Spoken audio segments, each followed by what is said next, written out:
Ковачевски излезе од бизнисот со фотоволтаици, но неговата сопруга Елена Ковачевска влегува во бизнисот со производство на електрична енергија преку компанијата Сол Груп 5 до Скопје, во која се јавува како една од 5 темина собственици. Компанијата планира да гради енергетски капацитет со моќност од 1.8 мегавати. Сол Груп 5 до Скопје, во улога на инвеститор, нарачала и во август минатата година, добила готов урбанистички проект со намена за површински и соларни фотоволтаични електрани, односно за изградба на фотоволтажна централа од 1.8 мегавати во Радовиш. А1 ги посети катастарските парцели наведени во урбанистичкиот проект. Локациски, патот не однесе во некогашното село Раклиш, кое денеска е населба на општина Радовиш. На терен, просторот е ограден со бетонски столбови и бодликава жица со предупредување за висок напон.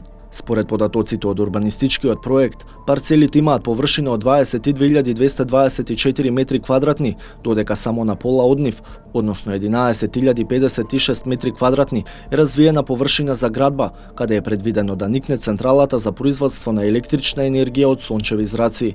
Врз основа на урбанистичкиот проект и потврдата издадена од Министерството за транспорт и врски, веќе е направена и промена на катастарските парцели. Од ниви во градежно неизградено земјиште. А1 побара и доби увид во историјатот на катастарските парцели.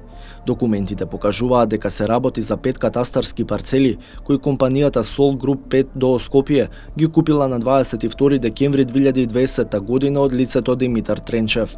Со оглед на тоа дека купопродажбата е извршена преку нотарот Радовиш, не успеавме да ги добиеме и купопродажните договори со цел да провериме колкава била почетната инвестиција на компанијата за купување на земјиштето. Покрај Ковачевска, лицето Димитар Тренчев исто така се појавува како еден од основачите и собствениците во компанијата Сол Груп 5 до Скопје, формирана во октомври 2020 година. Само 2 месеци подоцна, Тренчев и ги продава на компанијата парцелите во која и е косопственик.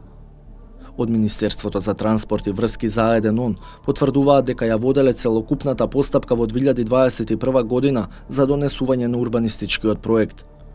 Министерството за транспорт и врски донесе позитивно мислење. Планот е одобрен и направен е преклоп во Агенцијата за катастар за недвижности. Со тоа, постапката во Министерството завршува.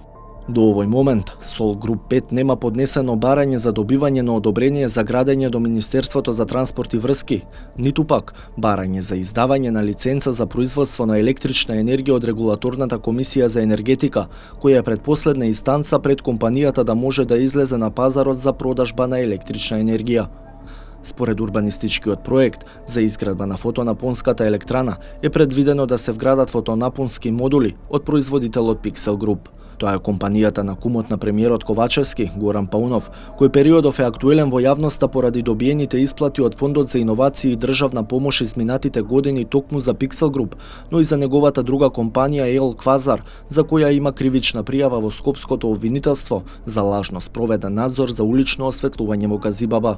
Покрај овие две, Паунов формираше и нова компанија, АЕС Сола Раде Тетово, во тамошната индустријска зона, заеднички со друга бугарска компанија, чиј собственик Илко Јоцев е поранешен бугарски министер за енергетика. Според податоците од Централниот регистар, во компанијата Сол Груп 5 до Скопје има 5 собственици.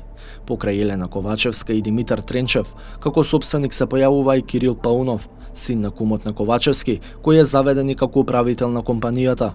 Во низата собственици е името на Светлана Тунџева, која е сопруга на директорот на Агенцијата за катастар за недвижности, Борис Тунџев.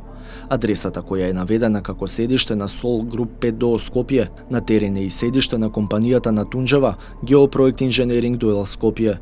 Последен на листата собственици е Здравко Тумбовски, татко на контроверзниот бизнисмен Загорац Тумбовски, кој беше поврзуван со аферата Каса Прими и давањето на половина милион евра на рака на тогашната министерка за внатрешни работи Гордана Јанкуловска. Уделот во компанијата на Елена Ковачевска е пријавен во анкетниот лист на премиерот. Пријавениот удел е во вредност од 62.000 денари, сума идентична на нејзиниот основачки влог во компанијата.